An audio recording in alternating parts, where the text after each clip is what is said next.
বয়স বাড়লে হাঁটুতে বা জয়েন্টে একটু তো ব্যথা করবেই, তাই না? এই ভেবে অস্টিও আর্থ্রাইটিসকে অবহেলা করছেন না তো? আমাদের দুটো জয়েন্টের মাঝখানের এই কার্টিলেজ এর ম্যাট্রিক্স যখন ধীরে ধীরে ক্ষয় হতে থাকে, তখন কিন্তু আমাদের দুটি হাড়ের মধ্যে সংঘর্ষ বেড়ে যায়। ফলে নানান ধরনের তীব্র ব্যথা হতে পারে জয়েন্টে আপনার।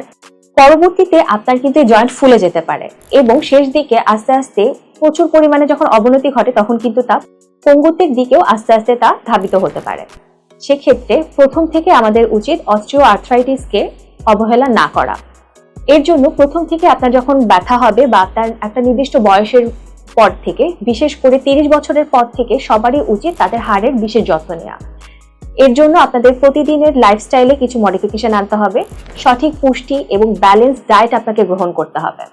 এবং যদি আপনার প্রচন্ড ব্যথা প্রথম থেকেই হয়ে থাকে, আপনি কোনো ধরনের ব্যথা পেয়ে থাকেন যদি, বা আপনার খাবারে যদি পর্যাপ্ত পরিমাণে ভিটামিন ডি, ক্যালসিয়ামের অভাব থাকে, সেক্ষেত্রে প্রথম থেকেই ডায়েটারি মডিফিকেশনের পাশাপাশি প্রচন্ড ব্যথার কারণে আপনাকে থেরাপি নিতে হতে পারে।